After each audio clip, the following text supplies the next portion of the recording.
Good evening and welcome to the Texas A&M University San Antonio campus on the south side of San Antonio. We are coming to you live from the school's new auditorium to talk about guns on college campuses in Texas. As of next school year, next August, that will become a reality here in Texas because of a brand new state law. And tonight, Sinclair Broadcast Group, our parent company, News 4 San Antonio, and Fox San Antonio are proud to bring you a live town hall meeting to explore all the issues with this important topic. And tonight our Emily Bauckham begins with a look at the issue and also what you can expect here tonight. Start the clock. College campuses have 1 year to prepare for campus carry. Will they be ready? It's kind of scary when that's a real thing, like there's shootings in schools. Like, we have the right to carry guns, so how does the university's rights overhaul ours to carry guns in the first place? So it's just really complicated. The goal of our town hall is to help you navigate the new law. It means anyone with a concealed handgun license can carry a gun on college campuses. A lot of people don't know what that means. They don't know that you need 21 years of age, that you have to have a CHL license, that it's concealed. So I think education is going to be paramount. The law only applies to public universities, and they are allowed to create gun-free zones. We expect that there are some places on campuses where weapons may be less dangerous than others. So administrators will spend the next several months asking students and staff for advice. They'll decide where guns are allowed, where they're not, and where owners would keep them stored. Our biggest concern and top priority is making sure that our campuses are safe for our students, faculty, and staff. Our panel tonight includes Dr. David Daniel, the Deputy Chancellor of the University of Texas System, plus State Representative Alan Fletcher, who drafted the bill that became law, State Senator Jose Menendez, who weighed in on the issue before the vote, and C.J. Grisham, the founder and CEO of Open Carry Texas. In our audience, student leaders from across the state, as well as San Antonio Chief of Police Anthony Trevino and Austin Police Assistant Chief Troy Gay. And now this town hall meeting begins now. It runs through 8 o'clock. You can see it all at news4sanantonio.com. Up till 7 o'clock, you can watch it on News 4. And our host and moderator tonight is Sinclair Broadcast Mark Hyman. Mark? Thank you, Randy. The Second Amendment to the U.S. Constitution guarantees citizens the right to keep and bear arms. So does the Texas Constitution. But are there limitations and restrictions? Should there be any? And if so, which should they be? And to whom should they apply? Good evening. I'm Mark Hyman, host of Behind the Headlines. Thank you very much for joining us. Guns on campus. Tonight, we talk about it. Now, we've got a wonderful studio audience here. Anxious to get started, the questions are going to put to our panel of experts. But you at home can also join us in this important discussion. A question we ask live on air may be yours. Fox San Antonio news anchor Ryan Wolf is manning our social media desk. He'll explain how you can join the debate. Ryan? Mark, thank you so much. This is your ticket to the town hall right here in the Social Media Center. We want to hear your thoughts on what some are calling a very controversial law. Already people are chiming in using the hashtag #YourVoiceYourFuture on Twitter. We want to hear your thoughts. Perhaps you don't like what you hear from one of our panel of experts. You can weigh in on this conversation and be a part of this even though you are at home. I want to hear from you. Again, on Twitter, it's Your Voice, Your Future. Already people are weighing in on this topic. Now it's time for your voice to be heard. Mark? Thank you, Ryan. Now, this is a town hall. It's all about getting questions asked and answered. But the first question of the night will not come from the live audience to our panel, but instead will go to our live audience and will come from me. I'd like our live audience here to respond to the following statement with the sound of applause. Your two choices and answers are yes and no. Please respond to this statement. Gun-free zones increase the likelihood a location could become a target of shootings. Those who believe yes, please applaud.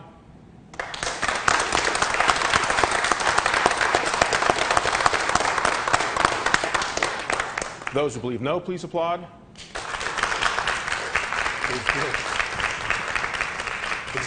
Close to 50-50. Let's go ahead and put it to our panel of experts by a show of hands. Do gun-free zones increase the likelihood that a location could be a target of shootings? If you believe yes, please raise your hand. If you believe no, please raise your hand. So we had about the same mix as we did with our live audience. Please join me, this young lady, please join me over here. We're going to right to our live audience with our first question of the evening. Please stand up here next to me. Tell us who you are, where you live, and what is your question? My name is Jamie. I live in San Antonio. And when I was in college, I just remember in dorms there being parties that involved alcohol. And I was wondering if there will be requirements for safe storage of weapons under the new law, or if dorms or universities will be able to prohibit weapons in dorms entirely. Well, Representative, you authored the legislation. What are your thoughts about that? How do we ensure safe storage so in these, who knew that college students misbehave sometimes? Well, first of all, you have to be 21 years old to have a CHL in our state or be in the military. And there's over 880,000 people in Texas that have CHL. And 2.8% of them are between the age of 21 and 24. At UT in Austin, there were only 458 students registered this last legislative session that would be between the age of 21 and 24. The scenario that there would be a lot of underage drinking and partying in dorms and that there would be weapons there, that's a non-starter. But the universities will make a decision about whether or not, if a person happens to be in a dorm that's over 21 years old and has a weapon, then they would figure out how to store or make that a safe storage of the weapon. Mark, may I address that? Senator? You know, I think that the concern's a real concern because, you know, with CHLs, currently you can't go into a bar with your gun, correct? Correct. So, but on campuses, there are parties, there are tailgating, there are different opportunities where it doesn't have to be typically in a dorm. And the other thing that we're seeing with many more of our young veterans coming back from overseas, enrolling into college, we're seeing a higher propensity of older than average students. There's a lot of them here on this campus, and there are a lot of campuses that are going out to attract veterans. And so I think it's a very real concern that alcohol seems to flow more freely. It's not necessarily a transactional situation, and therefore I think the interaction between alcohol and guns are going to be greater on college campuses than we imagine. So I do think it's a real concern. And Doctor, you have a little experience with college students. Would you like to weigh in on this particular question? Yes, I'm David Daniel, the Deputy Chancellor of the University of Texas System, and I've been tasked with coordinating the efforts of all of our campuses to respond to the legislation.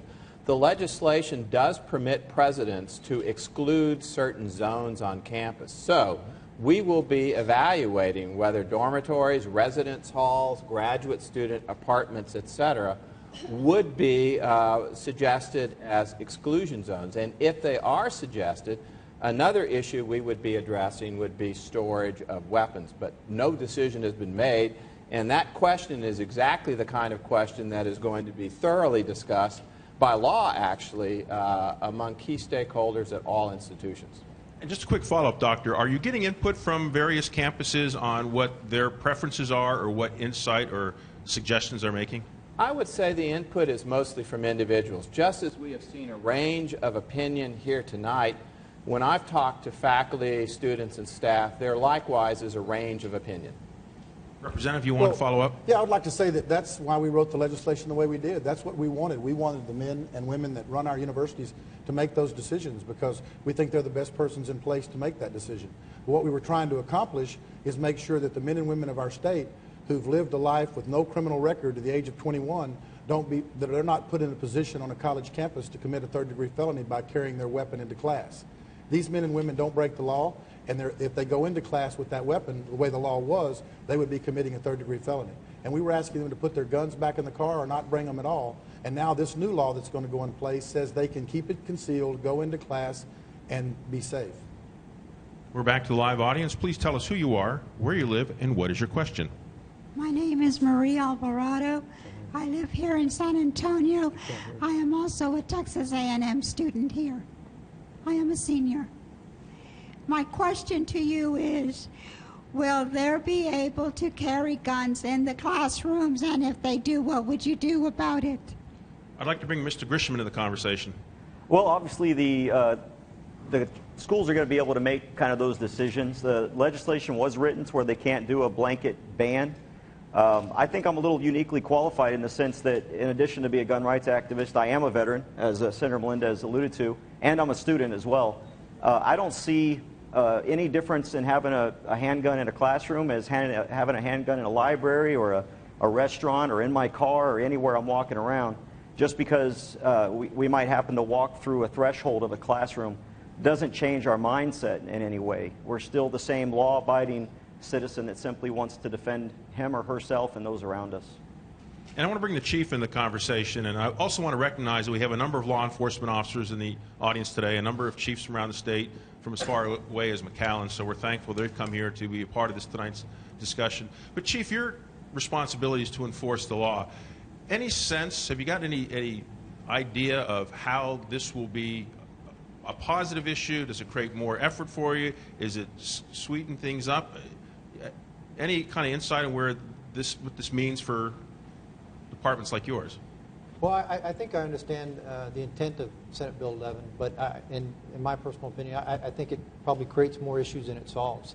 And I think when you bring handguns into that classroom environment, I think it's not always the best situation. And so really, I think it's going to be a situation where we're going to have a look-see attitude towards it. And we're definitely going to have to make sure that we're working with our law enforcement partners at the campuses to make sure that when this goes into effect, that we have a strategic game plan, that we're working with our campus partners in this effort. You know, we're only a few minutes into tonight's discussion. We've already got a few questions down. We're going to check with social media in just a moment because our viewers have been weighing in on this issue for several days now. Before we talk to our viewers, let's find out what this young lady has to talk about. Please tell us who you are, where you live, and what is your question. Sure. My name is Heather, and I'm a former Texas A&M student from the College Station campus, and I live here in San Antonio. One thing that concerns me a little bit is that my son is 10 years old, and because Texas A&M is my alma mater, I sent him there for a summer camp. And I'm just wondering, how are we going to protect, college students obviously are going to be affected, but when there's young kids on campus, will we be able to protect certain educational areas? And how will we protect our young kids?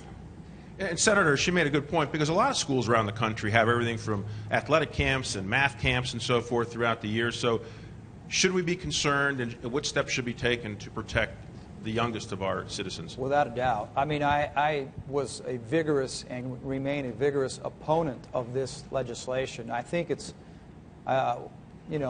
a solution looking for a problem to solve. I understand and I respect our veterans and the service that they had, but I don't think we need to be adding guns to a campus, to a college campus. I have a 15-year-old son in the audience, and I think that more guns on campus where you have the alcohol flowing freely, where you have a higher rate of suicide amongst 18 to 24-year-olds, where you have depression, you have lots of emotional issues, it's a dangerous combination that I just don't see the need or the why to have these guns on campus.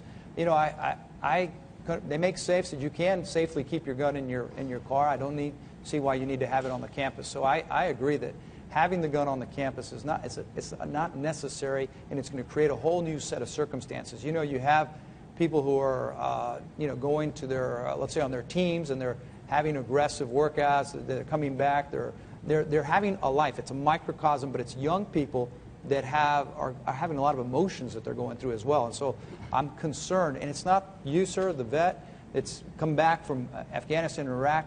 It is the youngest of our folks who are still dealing with a lot of things that I would rather us not have the guns on campus. And my concern, too, is this. Tuition rates have been skyrocketing. And this Houston Chronicle reported $40 million that the universities are going to have to add to deal with this. And increased security and how they're going to add officers to the campus and all these other things. So now we're going to add this unnecessarily to the backs of the students and the parents. And so I just think it's a shame that we actually got this thing to pass. And Representative, I think you want to get back into this conversation. I truly respect my colleague, Senator Menendez. We served in the House together. But it's a non-issue. I've spent the last 2 legislative sessions talking to the parents of students in Texas. The fact is, for the last 19 years, the men and women of this state, the 880,000 people that have a right to carry a CHL, to conceal a weapon on campus. I went to graduate school at Sam Houston State and noticed people on campus carrying concealed weapons. As a peace officer, I spot people with the bulge, and I can tell that they're carrying. The law has been that you can be on campus. The law we just passed says you can carry it into a classroom.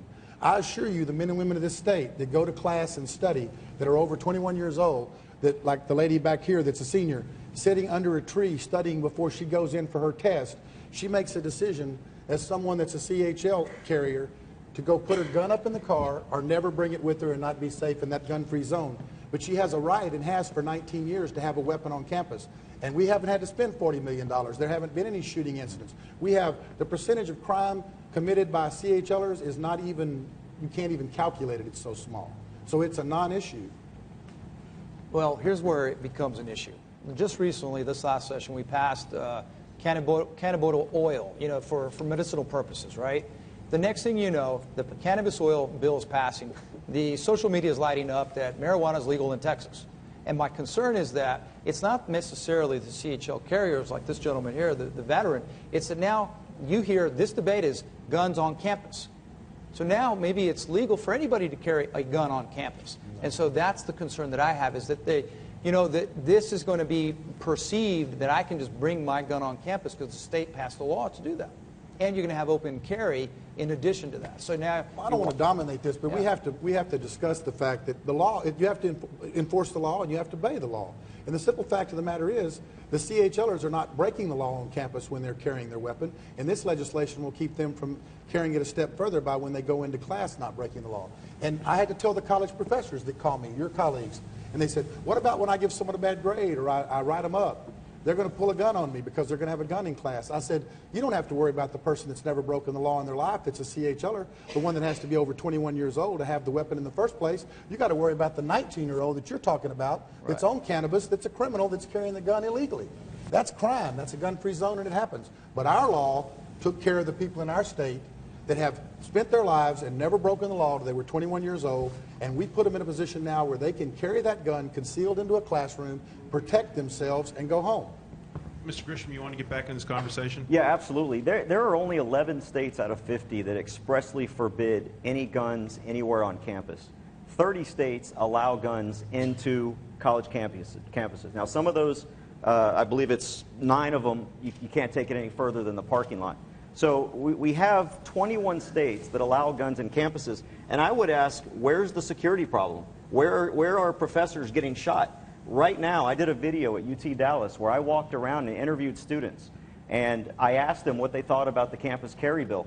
Overwhelmingly, at least at UT Dallas, they were supportive of that. And then I would tell them, how does it make you feel that I'm carrying 2 concealed firearms right now? And they didn't feel any less uncomfortable, any more uncomfortable. It was really not a big deal. And what we're talking about here is students have guns on campus right now. And honestly, if a student wants to shoot a professor for a bad grade, he could just wait till she walks out the building. I mean, if he's going to shoot her anyway, he's going to take the gun into the building anyway, illegally. So, I mean, a criminal's a criminal. But we can look at these 30 other states and see that that's just an unfounded fear. A lot of great questions from our live audience here. A lot of discussion and some disagreement as well. But our viewers at home have been weighing in on this for several days now. So let's check in with our social media desk. Ryan, what do you have for us? Mark, thanks so much. If you think things are getting heated on stage, you should see things on social media. The hashtag Your Voice, Your Future is lighting up with people with questions, comments, and just some concerns. I want to share some of them with you right now. Boxers and Brawlers says, Wild, Wild West all over again. Celeste says, how are first responders supposed to tell the difference between armed civilians and armed assailants? Maximo says, 21 years and up to get a CHL. That hasn't stopped college students from obtaining liquor. Interesting point there. Dylan says, does this new law not promote illegal gun sales on college campuses? Somebody else writes, Jeremy, he says, no need for guns on campus. This is a stupid piece of legislation. But the one I really want to bring forward right now is from Patrick Gold. He says, what is the process for complaints or mediation if someone sees someone being irresponsible with their weapon? Mark, that's an interesting point. I'm going to give that over to you. Thank you, Ryan. It's a great question. And although, Chief, this law hasn't gone into effect yet, you must have some experience with just people misusing weapons where there's concern or allegations of misuse of weapons and there's concern, be it neighbors or families. What's the mechanism on how that's dealt with today for licensed gun owners as well as unlicensed? Well, one of the problems from the standpoint of law enforcement, if you have somebody that's a CHL holder, for instance, and their weapon is exposed, if we get a call from the law enforcement perspective, either SAPD or campus officer, when you're walking up or approaching that individual, you don't know if the individual is a licensed CHL holder. And so just like when we go out on patrol, there's not people that wear a shirt that say good guy or bad guy. And so it really puts us in a difficult situation, especially if we're approaching people and trying to discern if they're a license holder or not. And so it just puts an additional burden on officers that I really think it just makes it more difficult. And Representative, do you think it creates an issue of concern in terms of, let's call it mediation, for those who have concern, whether it's a neighbor, a friend, a relative, of someone who's perhaps not handling a weapon properly? Does this raise any particular concerns for you? Well, I'm the only retired Texas peace officer in the legislature, and I have the honor of being the chairman of Texas law enforcement. And this is an emerging issue on Texas law enforcement, one that we're addressing. But I know the question that was asked earlier about our peace officers. I know his officers are trained. I know I see these other officers, other departments here. The fact of the matter is, when a peace officer arrives on campus and there's an issue like that where someone may be carrying, they have no way of knowing if the person's carrying legally or otherwise. And they just use their professionalism on how they deal with it. And the folks that are CHLers, if they get in a situation where they have to bear their weapon, draw their weapon and use it, I assure you they'll be prepared to let the law enforcement know when they arrive that they're actually the good guy and not one of the bad guys. One of the concerns that I have is that you're increasing the number of guns by sheer virtue of the combination of the open carry law with the campus carry law. I think people are going to be, more guns are going to just show up on campus. They're going to, if you have an active shooter, how is the police department going to know who's the good guy, who's the bad guy? I think it may slow down responses. I'm concerned that we're unnecessarily increasing the proliferation of guns on campus because there's going to be the viewpoint. Now I see people carrying their guns. Well, I can carry it on campus because guns are allowed on campus. I think it's an unnecessary law. It's going to make a more dangerous environment, and maybe not necessarily because of the CHL carriers, but because of the fact that people think they can carry the gun on campus. Because the other thing is, what does it require? What's the requirement in terms of training for a CHL carrier today? How many hours? Do you know 8 hours. 8 hours? Oh, I'm sorry, no, it went down to 5. Excuse me. 5 hours, 5 right? hours. So all you need including the range. 5 hours. And I'm going to interrupt you for just a moment, Senator, because I'm going to have to say goodnight to our live television viewers. Those who are watching us on Channel 4, we're continuing the entire event at news4sa.com because we have to return to our regular programming. I also want to state we're using this wonderful facility, but none of the views or opinions expressed here tonight represent the views of the University of Texas A&M University at San Antonio campus or the Texas A&M University system. So we thank them for the use of their facility. But again, if you're watching us on Channel 4, stay with us. We're continuing at news4sa.com right after these commercial breaks.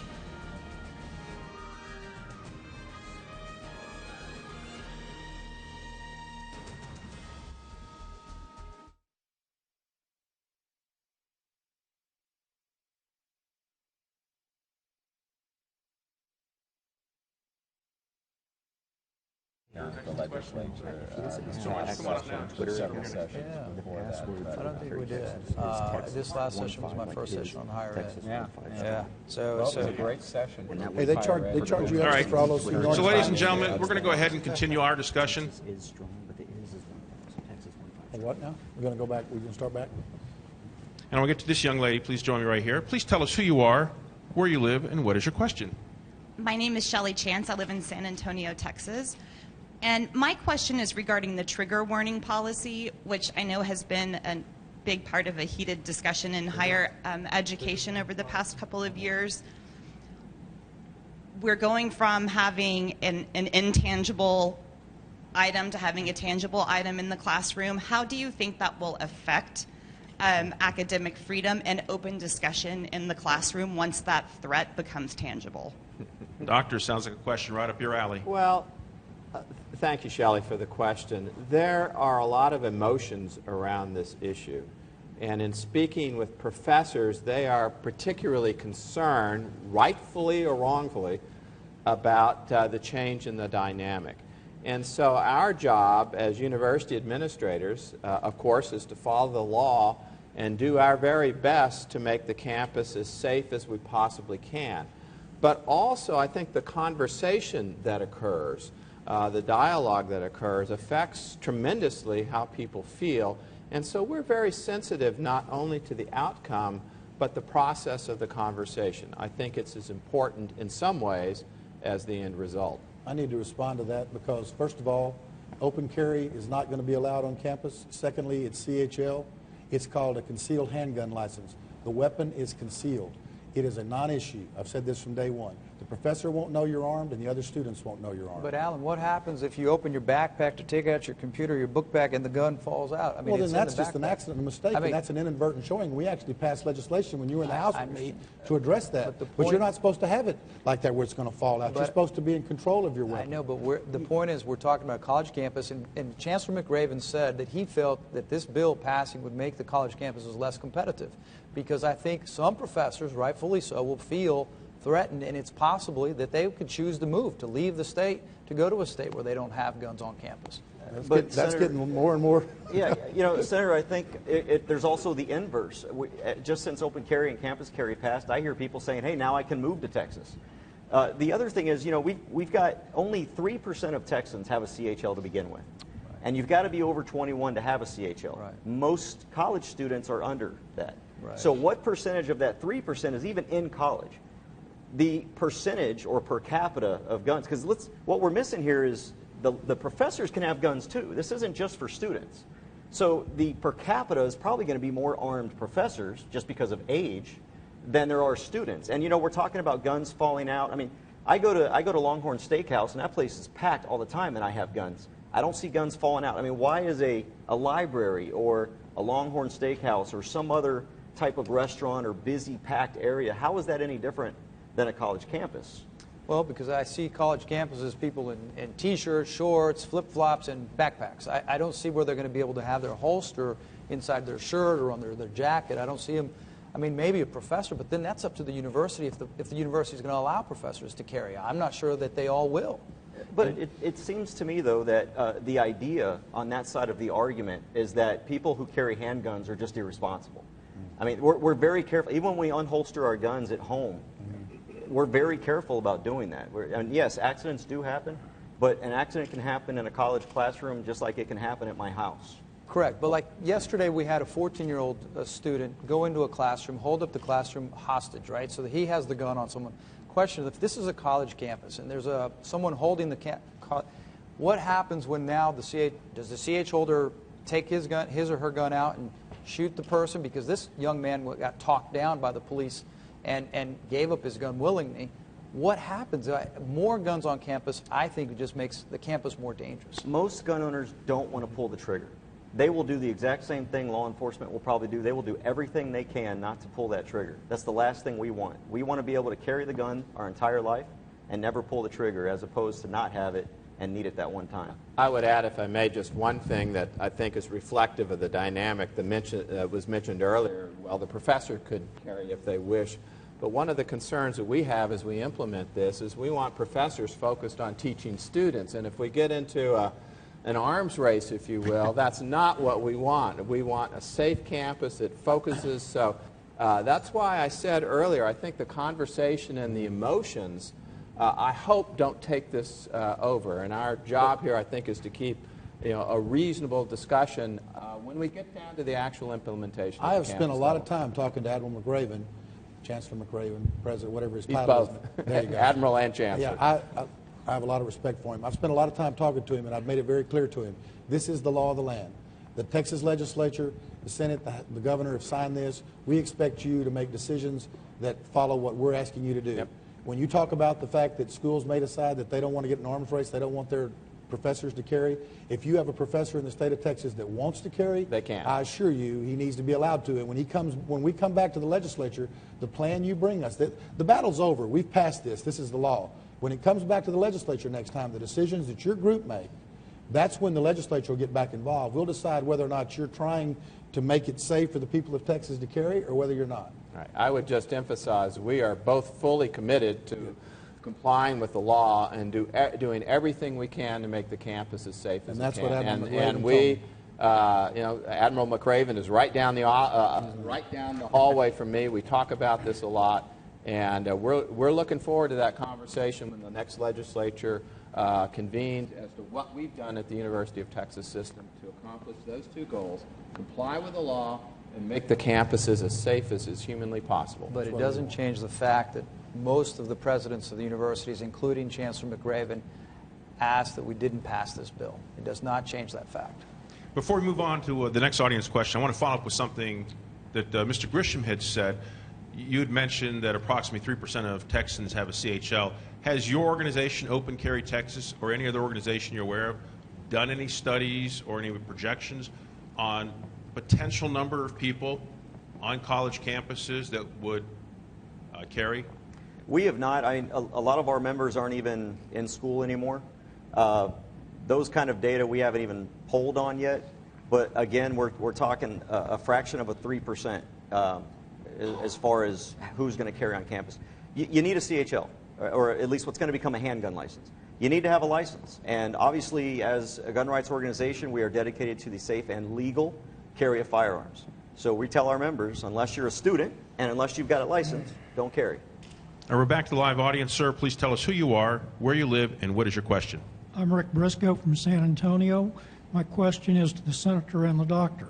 Are either of you gentlemen aware of the offense rate for CHL holders in Texas? In case you're not, the most recent figures are 0.3% for all offenses, including ones other than weapons-related offenses. And by way of comparison, for commissioned peace officers, that figure is 2%. What makes you gentlemen think things will be any different on campus than off? So his argument is, if I can paraphrase it, is that CHL license holders have a lower propensity for criminal acts. And I suspect, if I hope I'm not putting words in your mouth, you're making the argument that this is actually a good thing. It could lead to fewer incidents because of their more responsible group. Is that a fair characterization? Well, quite simply, they're not inclined to commit offenses, and the record of the last 20 years demonstrates that. So, Senator, thoughts? And I understand the arguments that the majority of CHL holders, the overwhelming majority of CHL holders are good law-abiding citizens, and they've gone to this course. My concern is that now you're going to combine open carry, which came within one hair. I mean, on one night, for a brief night, it was constitutional carry, where a police officer couldn't even ask if the person carrying the gun had a license or not.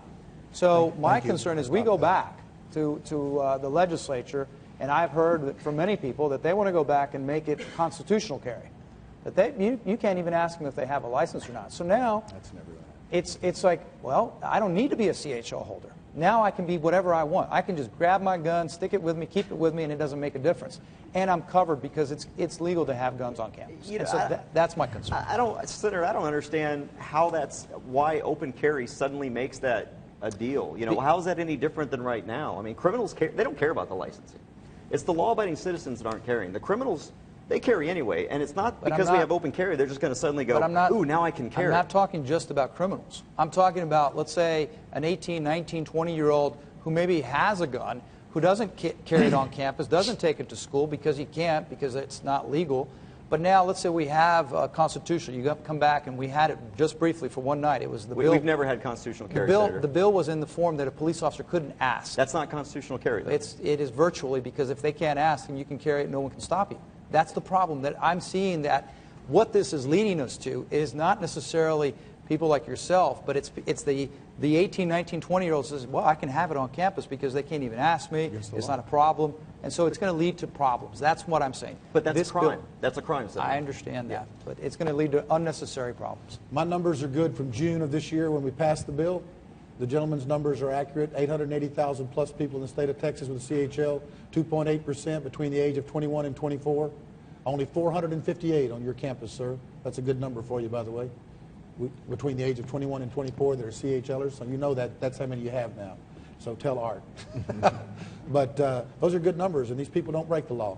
So I think you're missing the point, though. It's not the CHL people. It's the people who are going to start bringing their guns on the campus. Well, those are just criminals. And those people are probably already bringing their guns on campus. They'll take care of that. I mean, if those people are already probably doing that. All right, a lot of great questions here. Before I check in with our social media desk to find out what the viewers think, I want to get one more live question from our audience here. Please tell us who you are, where you live, and what is your question. My name is Angela. I'm with Moms Demand Action, and I'm from San Antonio, Texas. My question is, well, I have a young niece that's starting college this year in Texas, and she is neither old enough to get a CHL, nor do I believe that she is inclined to, if she were old enough, However, these young men on campus that are 21 years old, that are old enough to have their CHL and old enough to drink, you know, with our knowledge that mental illness, alcoholism, and sexual assault are all some of the biggest problems that campuses deal with, will y'all be doing anything extra to protect young women from sexual assault? And that if a young man with a CHL who's drinking becomes extremely upset with the young lady he's in a relationship with, or that he doesn't know. I want to get a response from the doctor, and then I want to bring the chief back into the conversation as well. Thank you for bringing up the issue of sexual assault. We're very concerned about that on our campus. Admiral McRaven just announced the launch of probably the most comprehensive study of sexual assault on campus in the University of Texas system to understand what the scope of problem is. I guess my reaction is we take this seriously. Full, all hands on deck to deal with this issue, and I don't see the CHL issue per se as, certainly it creates an additional element, if you will, but I just see this as a big, comprehensive issue that needs a lot of attention across the board, and we're engaging in that right now. And Chief, let me follow up on this, and I want to make certain everyone knows that here at News 4 San Antonio, we don't have a position on this. We're not pushing an agenda, but we have certain questions we'd like to ask that kind of make sense. And certainly we know that college campuses are a place where often alcohol is used. You certainly have experience just throughout all walks of life of people who abuse and use alcohol. Can you address certainly some of the concerns you may have that does this create an additional problem because of the kind of alcohol-charged environment that some campuses are? Any thoughts about this? Well, whenever you throw alcohol into the mix, it's a volatile dynamic. And I'm not saying that somebody has a CHL is more likely to carry a firearm and be drinking. And, the law is the law. As law enforcement officers, we're going to enforce that.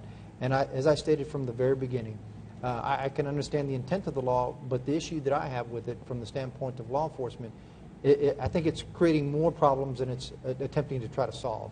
And so I think when you add alcohol and the fact that you have youth that are relatively young in life that are being put in a situation where the access to firearms is there, and I understand the CHL licensing is the requirement's 5 hours, and I think that's, in my opinion, too low.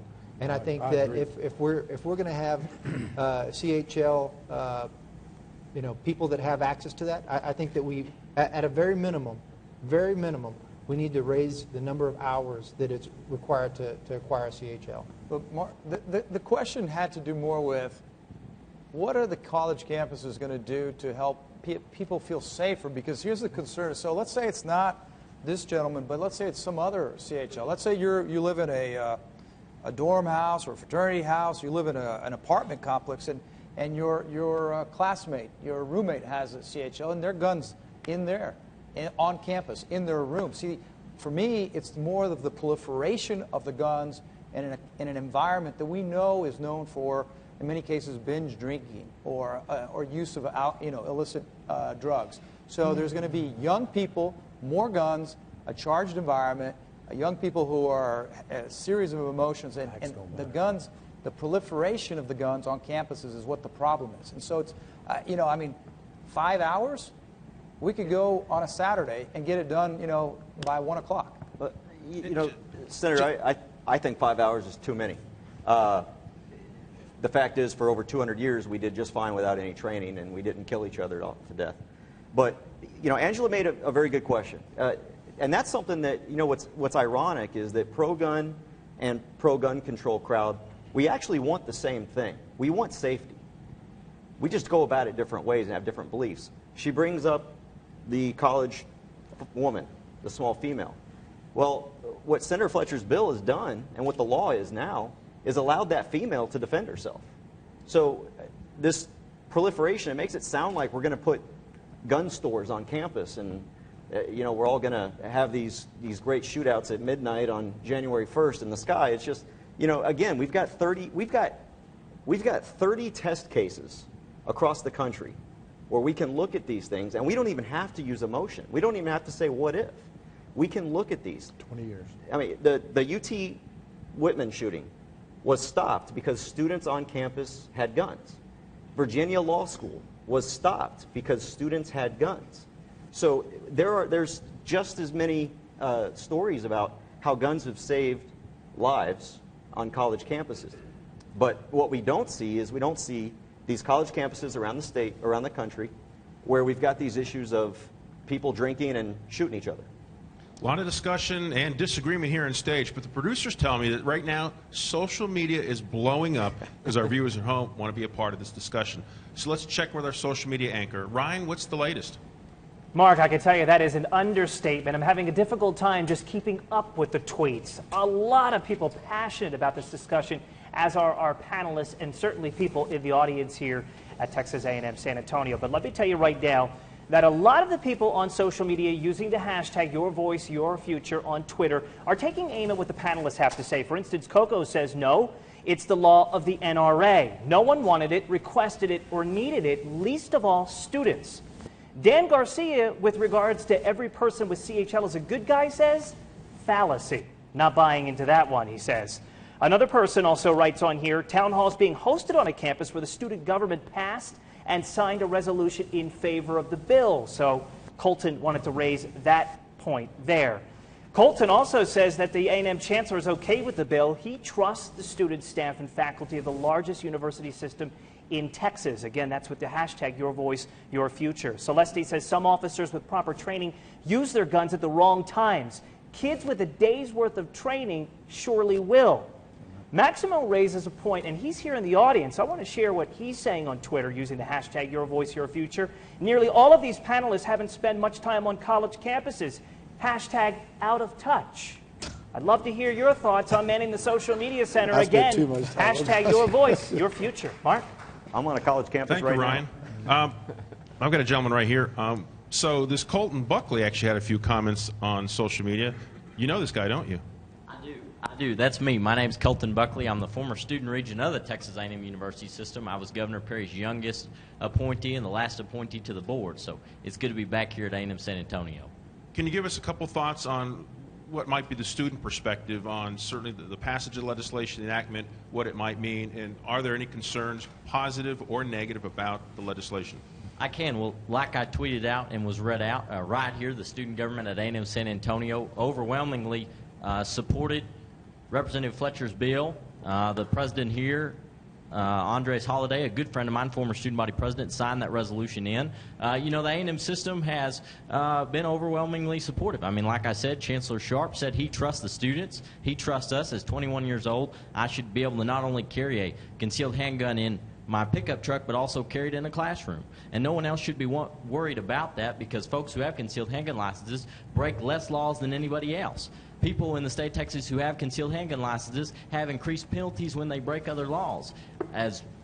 From what I know, if I go into a bar with a pistol on me with a concealed handgun license, I'm breaking the law. So if I go into a dorm hall and start drinking whiskey, which I wouldn't do, but if it happens, you're breaking the law. So the fact of the matter is, we need to trust the same folks that we carry in a grocery store or in a church or on Main Street on our college campuses. And the notion that more guns in a place of less shootings happen in a gun-free zone is bizarre. According to FBI data and data published by the Department of Public Safety, most mass shootings since 1935 have come in places where it's a gun-free zone. Absolutely. We have shootings that have happened on college campuses like Virginia Tech, schools like Columbine, or even down the road from where I grew up in the 1990s before we passed the CHL law at Luby's. And there was a good friend of mine and longtime mentor, Susanna Hupp, was eating with her folks, and she had a gun that she wasn't legally allowed to carry at the time in her pickup truck. But if she'd have had it there in Luby's, we may have not had the massacre there. I want to address something. Thank you, Colton. And Senator, I'm not going to put you on the spot specifically because I want to address this larger issue. Colton said something about trust, and that's probably one of those things that we look at across life's spectrum. And there are, frankly, 40-year-olds I wouldn't trust, and there are 19-year-olds I do. And is some of this just a matter that we have to trust besides just the hard and fast rules, that we have to trust that young adults, more often than not, will do the right thing? You know, when we pass laws, we try to hope that when we're looking at we're going through the process of creating a law. For me, I like to think about what problem is this solving? How is this making the things better in Texas? What I don't understand, I really don't. I really do not see how allowing us to carry the guns into the classroom or having them even on campus makes anything better. So I don't think it makes people feel safer. I don't think it makes them better. So I honestly had wave a magic wand. We don't even have this bill. We're not having this debate right now because I just don't think it makes things better. And one quick follow-up with you, and I'll bring the representative back into this. So, Senator, you were opposed to the legislation. Correct. The representative authored the legislation. And you certainly have legitimate concerns that things could go sideways when this goes into effect. The representative believes otherwise. What would be a reasonable amount of time after the legislation has gone into effect? What would be a reasonable amount of time to look back on it and say, yeah, it was a problem like I thought it was, or it's actually worked out okay? We're looking 6 months, a year, 2 years. Is there some sort of time frame that in fairness, you would look at it and say, okay, I think it's confirmed what I thought, or, you know, or I believe differently, or I think it's worked better than I thought. You have a sort of a time frame? God forbid we don't have any types of incidents, any adverse incidents. I think obviously if there's something that goes sideways, as you put it, you know, we're going to have to come back at the following session and reconsider. You heard Representative Fletcher bring up the fact that depending on what the rules that the president's put in place, because remember, the way the bill was finally crafted says that they get to create these areas that they get to designate as gun-free within the college campus. So I think that, and then the regents, they can overturn the president's decision. And that's a concern as well. After that, I think that the legislature, the people who were in favor of this legislation are going to say they went too far, they didn't go far enough. You know, and there's going to be another debate at that point. And so I think there's an opportunity every session to revisit this. And so, unfortunately, Texas, we only meet every other year. And Representative, the same question. Sure. Have you given yourself kind of a mental calendar of when you can look back and say, it's worked as I thought it has, or we need to fix it, or we need to tweak it, or we need to repeal it? Well, what's on your timeline? First of all, I'm kind of got a head start on them because we've got 19 years of 800,000+ people in the great state of Texas carrying CHLs that have the 0.3 less than commissioned peace officers. I'm sorry to hear that, but the fact of the matter is we already have a track record, and I hope there's no horrible incident. But I also know that there's more likely a chance that in the next few years in the great state of Texas, with people carrying CHL legally in our college campuses and in classrooms, when someone comes into that gun-free zone and decides to do something horrible to our teachers or our students, that a Texas CHLer will probably put a stop to it. By the way, here at News 4, we're trying to make some news, and you guys aren't helping us. You want to hear something controversial in terms of picking a date or a time frame. You're not helping me with this at all. Well, you need to talk to some of the mothers that call me during session.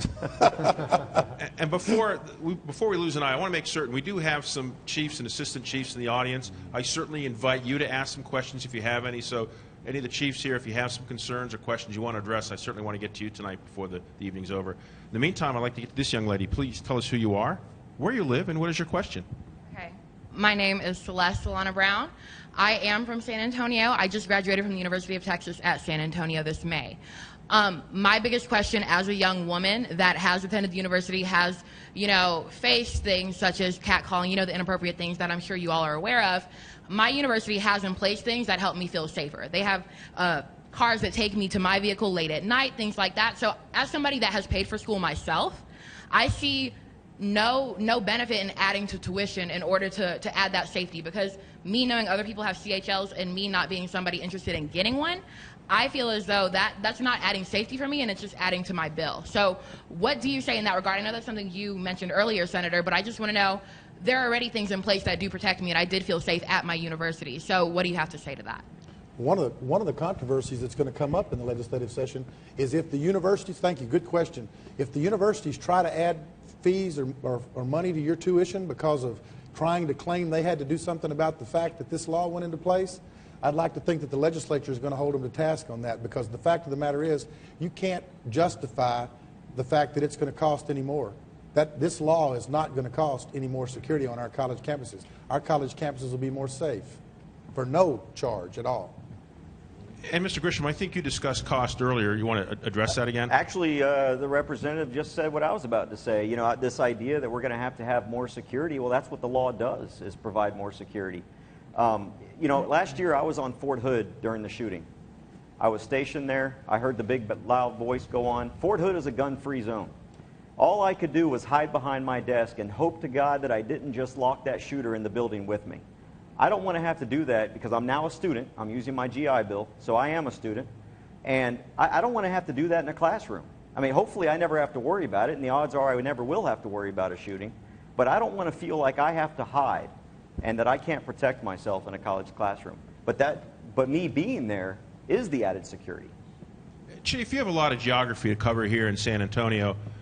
However, the first, let's call it the line of defense, are often the university or campus police. Can you just address just briefly that relationship you have? Because we would expect usually college police to be the first responders to anything that occurs. And then at what point would your department be called in? Well, we've got a great relationship with our campus officers. I think I saw Chief Steve Barrera from UTSA Police Department here. And these are the kind of topics that we talk about. We have tabletop exercises. We go through these types of scenarios all the time. And so it's required. Really, it should be at the core of what we need to be focused on as far as public safety and the way we're serving our community. And the issue with guns on campus, I keep restating it, but really I think it just creates more problems than it's solving. And also, and again, 5 hours is not adequate, especially if you're going to have a shooting situation when officers are going to be responding and you're going to have people that they're not in uniform and they have guns in their hand. You don't know who's a friend or foe. And so that's going to be one of the challenges that officers are going to have when they're responding to those types of situations. Police officers are notorious for only qualifying once a year. You're required by state law to go qualify.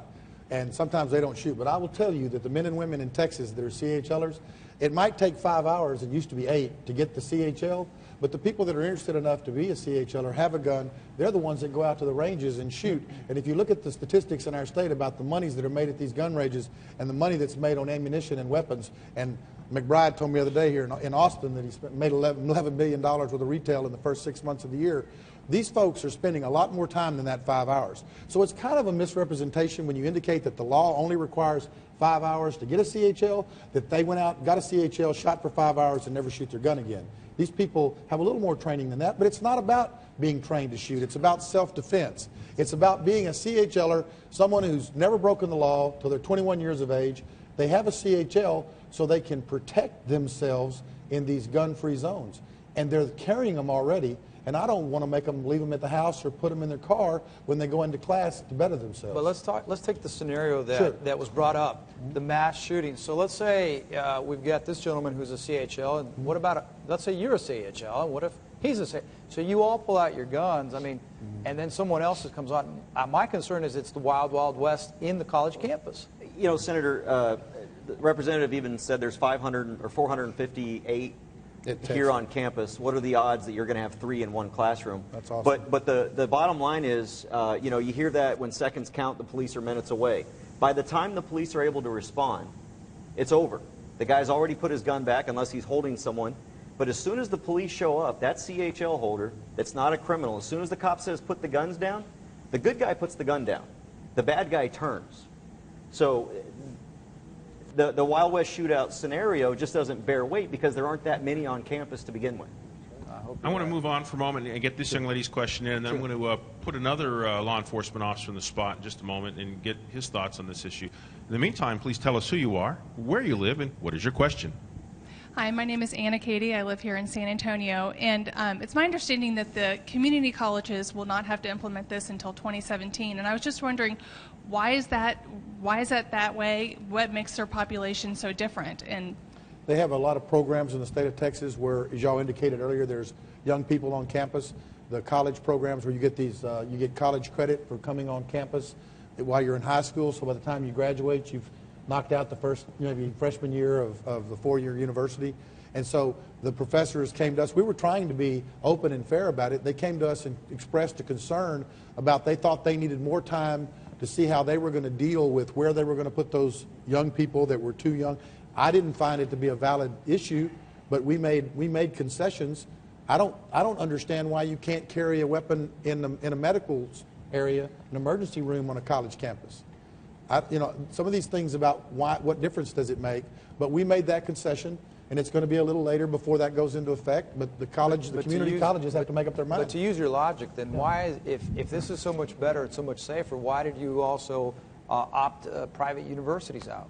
So private universities, people who can afford to go to a more expensive school don't have to deal with the guns on campus, and neither do the community colleges, because you just said the people said they were worried because the high school students are there. But I thought you said this was going to make everybody safer. Well, I believe it is. I'm not saying that. I can't account for them being wrong. And I can assure you that the private institutions, because of the laws and private property rights, even though you and I both know in the legislature these private schools get plenty of our state money and federal money. But that amendment was actually in the bill. We put that in the bill that the private schools would have to, comply as well. And they're going to have to make that decision. I think that when they come back to the legislature with their exclusion of when and where you can carry, they'll probably be given a little more deference than the state schools. You're talking about private universities? Private, yes. They don't even have to deal with it. It's a non-issue. Well, the amendment was in the bill that they did have to. Yeah, but that was added. It got pulled out. Well, we stripped some of the bad stuff. I have another law enforcement leader with me, and University of Texas is a pretty big school. So you must have some concerns about everything from the implementation and so forth. Any thoughts you want to share about this issue? And if you would be kind of tell us who you are. Well, thank you. Assistant Chief Troy Gay with the Austin Police Department. I feel like I'm back in Austin a little bit, testifying in front of you guys tonight. It's sort of interesting seeing you guys on the hot seat than those testifying. But I think tonight really is, it's a different night than I thought it was going to be. I thought we were going to talk more about the law has been passed. I mean, I can tell you the position of the Austin Police Department we've opposed this 2 sessions now. Sure. But I think as the chief already mentioned, Chief Trevino, is that, we're here to enforce the laws. The legislator has spoken, and now we're going to do what we need to do. This tonight is about safety. Tonight is about how are we going to keep our kids safe. And I think it's up to our universities to come up with that. And it's made to where every university has the right. The private universities have the right to opt out. Our public universities have the responsibility, one, to come up with good regulations, good laws that will stand the test of time, hopefully with our legislation, that we're keeping our kids safe. I've had a kid that just graduated from A&M. Whoop. We'll go over there. And also, I've just took one of my daughters to another university who's a freshman. So this topic as a parent, not just as a law enforcement officer, is near and dear to me, is that I hope that our universities, our administrators, the people that I'm paying good money to, and believe me, we're paying good money these days. If y'all can work on tuition rates, I'd appreciate it. But the deal is that we need to have these type of thoughtful conversations. I am glad that we're having these type of conversations. We have 1 year, less than 1 year, to come up with good regulations. But we're here today. And one thing is that I just took my daughter to the dorm, and they told me there was no drinking. So I'm a little bit put back here. So anyway, I appreciate it. I'm glad I'm here. But clearly, I thought someone talked about already, the young lady, about, what are we going to do? We have sexual assaults. We have so many things that are going on the campus today.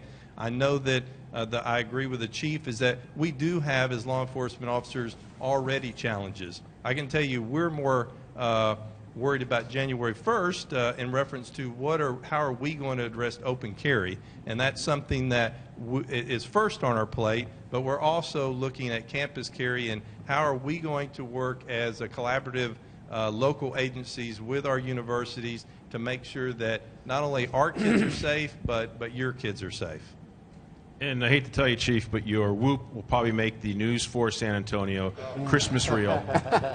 That was a very comprehensive coverage of the issue. I've had the honor of meeting the chief and listening to him testify. And I agree with 95% of everything that you said, and I can tell you that we don't want to cloud the issue. I mean, yes, there's sexual assault on our college campuses, but there'll probably be less because of our CHLers being able to be actually armed and when they're in class and when they're walking. Because the thing about it is, they're already carrying on the campus. They're just not going into their classroom. And this moment that they have to make the decision to leave the gun in the car and not carry it or take it back to the car before they go into the classroom. When I was in graduate school, a while ago somebody made a comment about us not going to school. I think everybody on this stage has been in school too much. And I promise you, we spent a lot of hours there. But when these young people that I was on campus with, I'm a commissioned peace officer. They don't know that I'm carrying, that I have a weapon on, but they say to me, I'm a CHLer, but I got to take my gun back out to the car. Now, at the end of the night, they're walking back out to the car unarmed. I don't want that to be for your daughter. I want your daughter at some point. Of course, you better hope she's out of there by the time she's 21 because it costs a lot of money when they stay that long.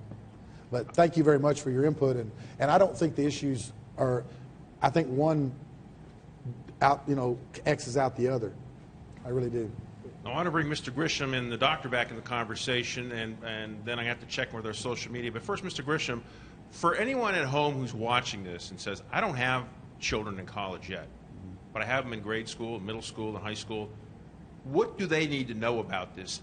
Will they look at this and say, does this impact me at all if I have a student going to a certain high school? No, it doesn't. Obviously, the K through 12 schools are not covered under the campus carry bill. It's strictly the universities. So it's still illegal to carry a gun into a high school. What I would say, I think what this issue is for those people who are worried about it is simply an issue of education. If people will simply educate themselves, sit down, look at how the other states have done it and how it's not an issue, then their minds will be at ease. We've got a lot of fear out there, but a lack of education, or education is what combats fear. And so if we educate ourselves, the fear will go away. And before I check with you, Doctor, I have to find out what our viewers at home think, because we've had a lot of great conversations throughout the evening, and we've put our legislators to the test. They've actually had to push their positions throughout the evening. But our viewers at home are pushing a lot of topics as well, and I think they want to be heard on what their view is. So I want to find out what the latest is with Ryan. Mark, this is such a hot topic. I've officially moved to 2 devices so that I can funnel through all of these comments here today. So in order to keep organized, I'm going to move to the iPhone right now, where I retweeted Mike Muniz, who has said, carry guns to defend yourself from what? More guns is not the answer. I love guns, but disagree with the law. Anyone agree, I wrote. And I want you to listen to some of the responses. Mike says, a lot of assumptions being made by gun advocates that people who carry guns will make smart decisions when in a hostile situation. Teresa says, I think legal registered gun owners should be able to defend themselves against these nuts who are not registered gun owners. Another person, name above it, says, I agree. Coco says, everyone agrees like me. Mike says, I agree as well. And it goes on and so forth. But to the point that the assistant chief in Austin made about sticking with the issues, how do we keep people safe now that the law is already passed? Well, Minnie Hare says, how would the new legislation affect collegiate athletic events, such as football games, team rivalries, etc.? Interesting point there, Mark. Tailgating. That's a great question, and as I recall, I think there's some legislation addresses certain aspects of that. Let's go right to the doctor, because I'm sure you're looking at that as another element on what portions of campus are definitely off limits and what the rules are. Can you talk about the larger vision of athletics? Yes, of course. Each of the campuses, first of all, is free to make its own decisions. This is not a one-size-fits-all. So the campuses are required to consult with their communities. But within the campuses, the main issue is just one brought up, exclusion zones. The law does permit universities to exclude certain areas, perhaps at certain times, but it clearly does not allow one to exclude so much that you've effectively banned handguns. So, for example, the conversation is already underway about perhaps not allowing weapons in child care facility over fear that the weapon might somehow accidentally get in the hands of the wrong person, or not allowing weapons in areas with dangerous chemicals, worried about an accidental discharge, perhaps producing catastrophic results. Certainly athletic events will be on the table as well. But indeed, the law requires that it be implemented by August 1 of next year, but we start backing up over the necessary signage, purchase of storage lockers, allow time for boards of regents to make decisions, make the purchasing, and we're really looking at the end of this calendar year, December, when winter break comes, for presidents really to have made up their mind about exclusionary. So we're on the fast track this fall to have these conversations. No decisions yet. Is there any kind of public comment period? Are you openly soliciting comments from the public at large? Just maybe there's a good idea there? We will be once we kick this off shortly after Labor Day. Indeed, the law requires consultation with stakeholders, and we'll be inviting input. And I suspect, just as you've seen tonight, a tremendous amount of interest, that we'll get a lot of interest too. And you'll let News 4 San Antonio know about this first, correct? You're welcome anytime. All right, we're back to the live audience. Sir, please tell us who you are, where you live, and what is your question? My name is Chris Hall. I'm from San Antonio. My question is actually,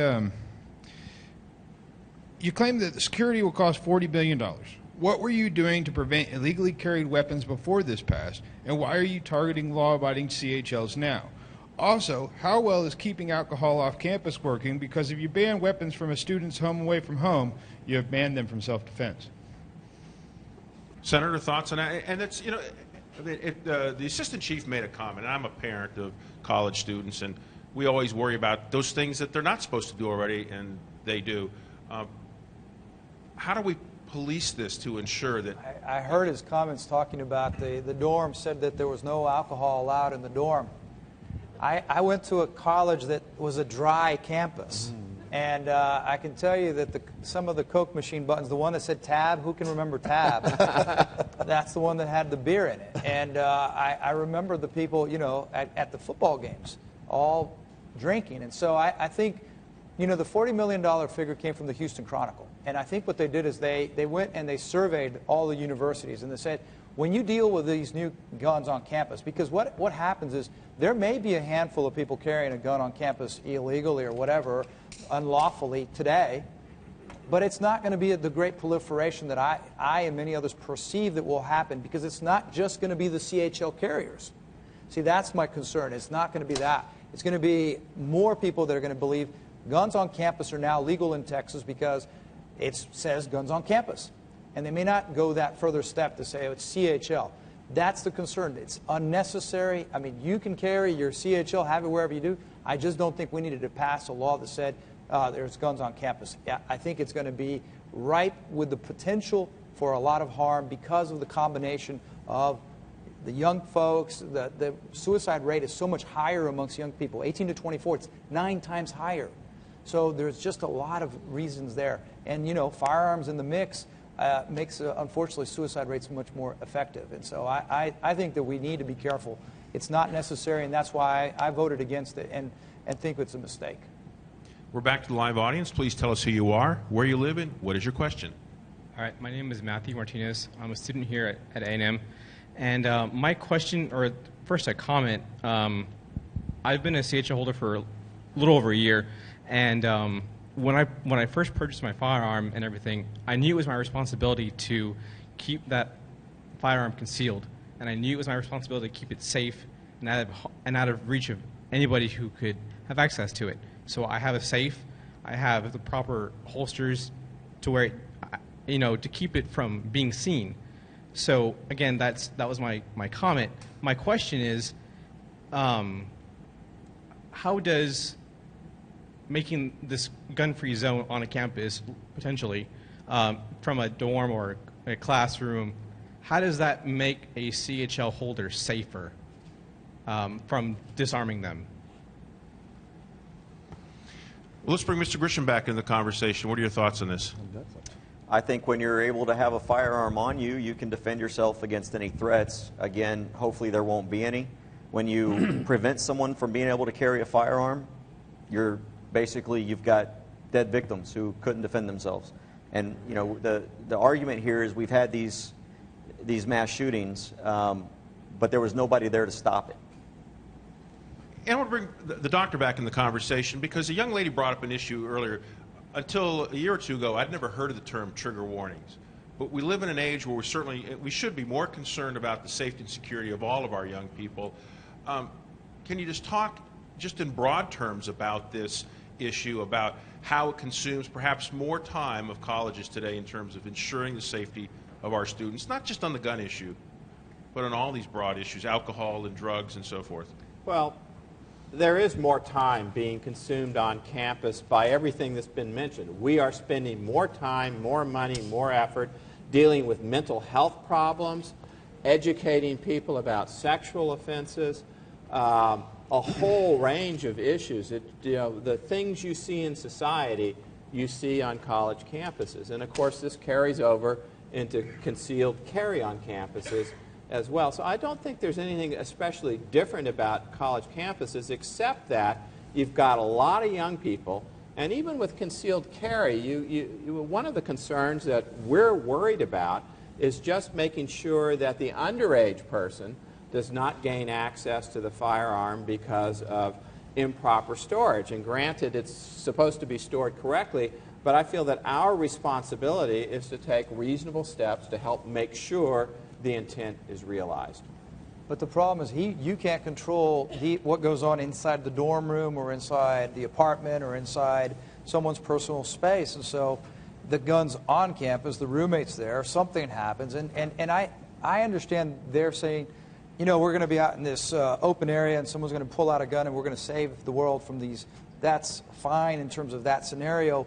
But I think the more realistic scenario in terms of what I'm thinking is the guns that are going to be lying around, if you will, they're going to be there when someone that wants to use it for the wrong thing that normally wouldn't have access to a gun because they don't have a CHL, they don't have a gun, but their roommate does or someone they know. That's my concern. More guns on campus, I think, makes the campus less safe. We're back to the live audience. Please tell us who you are, where you live, and what is your question?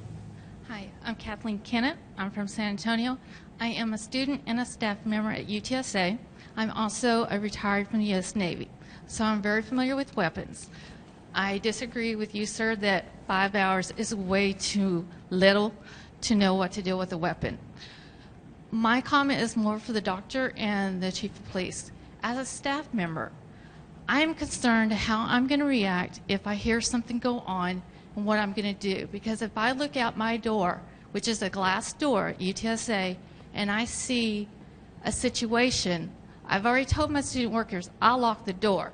They go back where it's safe. But if I look out and I see somebody pull out a weapon, I'm not going to necessarily know that they're a CH holder that's trying to help prevent the situation or they're the threat. So I may not let people in my office who could be a potential victim because I don't want to put my students already in my office nor my staff. So that's my concern. My second is how are you going out to get the information from the staff and the faculty of what we're concerned about? Because I know it's about 50-50 with the faculty and with the staff about this at UTSA because we are concerned about our safety. I do agree in that we should be able to carry a weapon, but responsible. And I don't necessarily say that it would be wise to have it on campus, whether it's a CHL or somebody violating it. Because I feel pretty safe right now with my security.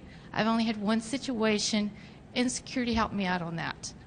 Let's go right to the chief, first of all, because every day thousands of men and women in blue across the country are charged with the responsibility to protect and serve, and you have split seconds to make a decision. So if you have, let's say, worst case scenario, an active shooter situation or some event and a report that's sketchy, it must be difficult to determine if you see someone who's armed, is he or she a good guy or a bad guy, and the steps we take. Can you just chat about that a little bit? And you hit the nail right on the head because, like I said earlier, I mean, we don't know if it's a good guy or bad guy or what their intent is. And I think it was mentioned earlier, well, when an officer shows up, that the CHL holder is going to put the weapon down or secure the weapon. Well, but and a lot of times when we're responding as police officers, we're not immediately going to be able to give verbal commands to the individual because we don't know if we're going to want to give away our tactical position as we're approaching. And I don't think the weapons on campus are going to create a safer campus. I think it just creates more problems because you have situations exactly like she described where we're going to be responding. We don't know who the good guy or the bad guy is, and it just creates a volatile situation. And the access to the weapons is just not a good thing. And then one of the things that was mentioned about CHL holders, that, you know, about the 5 hours of training. I believe that that's completely not enough. And one of the things that I look at from the standpoint of peace officers, we go to in-service training, and I know the representative said that, you know, well, a lot of police officers go one time a year. Well, but that's not always the case. But then also, it's not only the shooting that officers are trained with, it's about the tactics that go along with it. And a lot of the CHL holders, they're not going to have that tactical shooting experience. And so when you're looking at a peace officer that I can put him up on the range and he's going to shoot 100%. Let's say this individual officer is going to shoot 100%. In a shooting situation, that same officer is going to be at best a 70% shooter. So I think that further complicates things when you have CHLs that don't have that amount of not only shooting time on the range, but also tactical training that goes along with it. And Doctor, the young lady had addressed you. I want to give you a chance to comment if you'd like. Yeah, well, first of all, thank you for the question. I was at UTSA all day yesterday. What a wonderful, wonderful campus and city. And, you know, staff have a strong voice in this. It's actually required in the law, and we will assure that that occurs. But I was so empathetic to your question because sometimes the conversation is all about the students, and we understand that, and sometimes about the professors. They're sort of the famous people. And sometimes the people who make a place run, and if you have one of those jobs, I'm talking to you too, you're so important to making the university run. And whether your feeling is justified or not, you know, supportive or fearful, our task is to try to make the university run as smoothly as it can and function safely. But the question was asked earlier, how long will it take for us to know whether this is having, you know, a good outcome or unintended consequences? One fear of unintended consequences is we may lose talented people who don't want to work in that environment, or we may not. And I suspect it'll probably take 1 to 2 years to really get a good feel for that. Hey, Representative, you want to get back into this discussion? discussion? Well, I want to make a comment about the situation. About statistically, we have 19 years of 880+ thousand. It's probably over 1 million now. How many examples do we have in America today where peace officers erroneously shot the CHLer, or the CHLer had his gun out and made the officer think that he was a threat? Statistically, it's not even, you can't even chart it. The chief, I would venture to say, and he may have an example, but it'd be one, if you have any, of a situation where one of your officers, or in Austin, where one of your officers, chief, shot a licensed CHLer because they arrived on a situation where a CHLer had their weapon out and you thought they were the bad guy.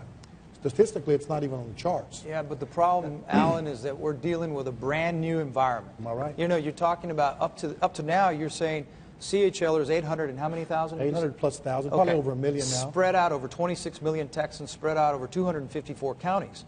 We're talking about college campuses in a concentrated area.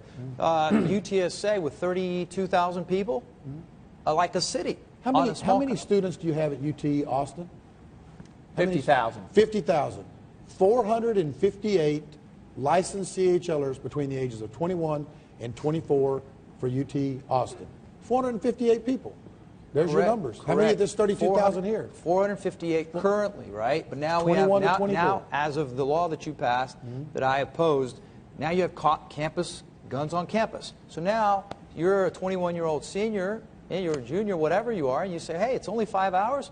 Hey guys, let's go get a CHL, and let's all carry our guns legally on campus. You just don't know. We don't know because we're creating a whole new paradigm, and that's the problem. It's a small number. I don't care because my concern is that if it's that one gun that gets brought in by that senior and put on the counter and it gets used by someone else, I don't want to be responsible for any of these parents for their kid to be hurt.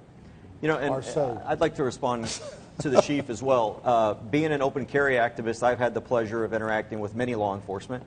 And the overwhelming majority of those, they're coming up on calls that say man with a gun. And we have, with rare exception, and the rare ones are the ones that make YouTube, but with rare exception, do they ever shoot anybody? Well, they never shoot anybody, but they were able to see the situation.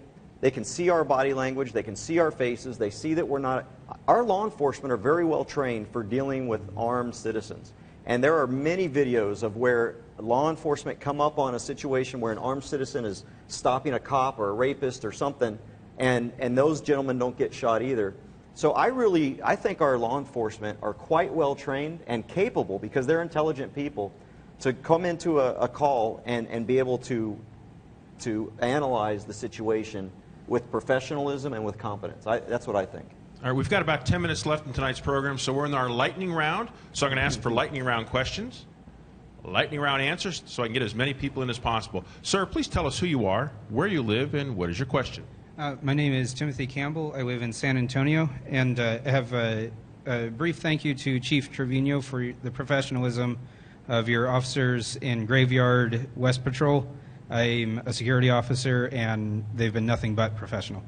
My question is, CHL's holders take on the responsibility of the safety of everyone around them, not just themselves. How will disarming the sheepdog ensure the safety of those around them if they cannot discharge that responsibility on campus? Is that to the chief? You want to put that to the chief? Well, to the chief, and then also to the president as well. Chief, let's start with you, and then we'll go with the doctor. Well, it's nothing against the CHL holders.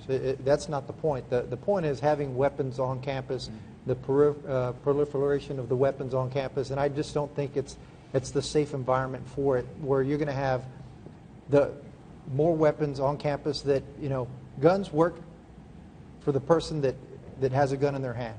And so if that's the situation that we're creating, it's not going to create a safer situation on campus. Quick question is, why does automatically the CHL carrier feel as if they're responsible for all of them around them? I mean, I understand that you get one for your personal security, your family security. I have guns, but I don't carry one with me. I don't have a CHL. I don't see how I'm responsible for everyone's security, and I don't understand how that statement makes sense on campus. I think that's why we have law enforcement. And I think my concern, the two separate issues are this.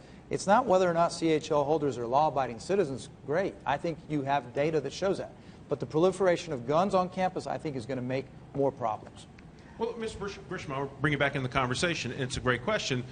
Obviously, people like to protect themselves, but is there a sense that CHL licensees feel this compulsion to perhaps protect others? And if so, what does that stem from? This is a lightning round, so I'll make it a quick answer. I think it's kind of ironic that as a society we think it's everybody else's responsibility to take care of other people's health care, but it's not everybody's responsibility to take care of their life. I think it's a community responsibility.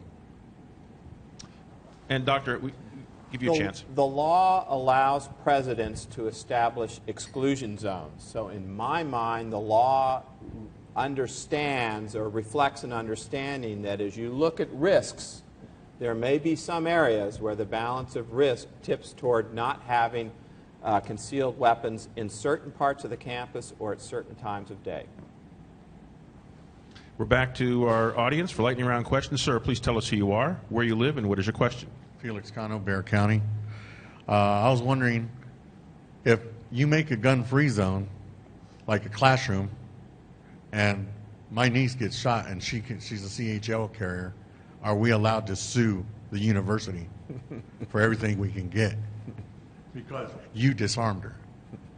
Representative, you wrote the legislation. What are your thoughts on that? Well, you know how our laws are and our court systems are. But the simple fact of the matter is, they're not going to be able to blanketly say that you can't have a CHL in a classroom. Like he said, there may be exclusions, sporting events or whatever. Your scenario could play out at one of those, and they may have to deal with that in the future.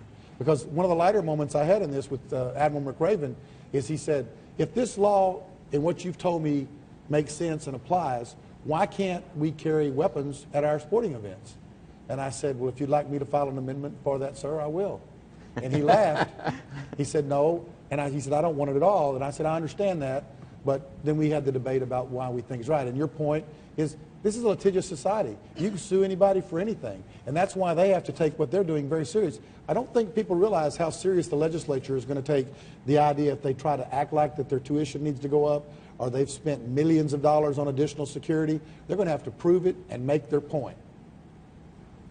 We're continuing with our lightning round with this young lady. Please tell us who you are, where you live, and what is your question? First, thank you for calling me a young lady. My name is Sandy. I live in San Antonio, and I want to thank all 5 of you. I recently retired, 35 years in public education, And I know when I worked in the high school, very large high schools, and I also have 3 sons who graduated UT, a granddaughter who now is on the swim team.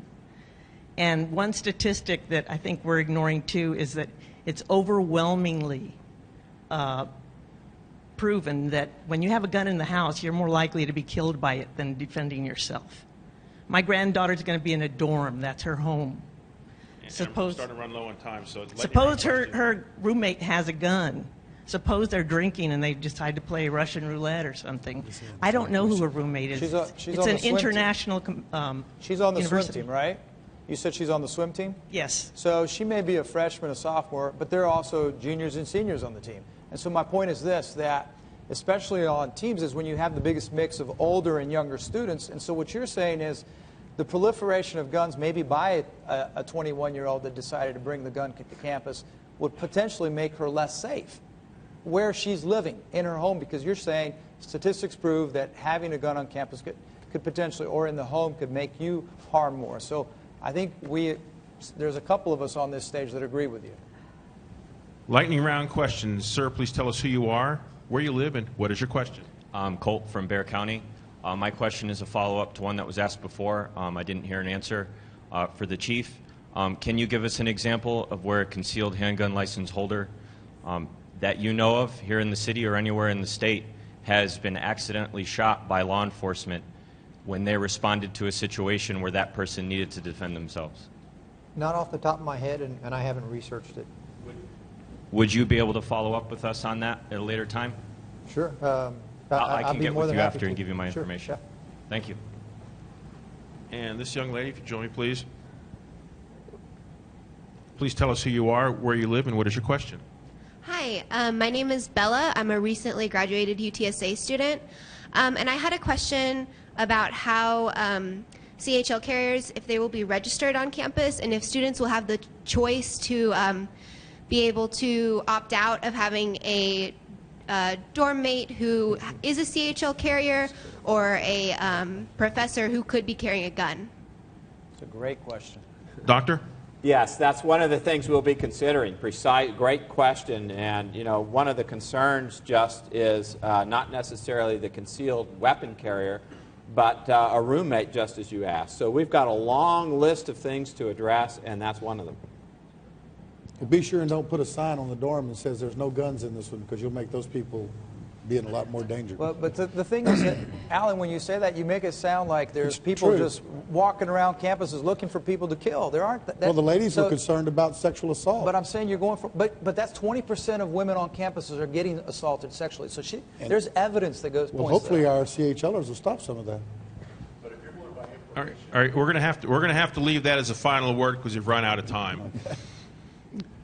News 4 San Antonio has a sister station in the Lynchburg, Roanoke, Virginia television market. Early this morning, an assailant fatally gunned down a reporter and a photojournalist. This pair were not employees of our sister station, but they were colleagues at a competing station in the market.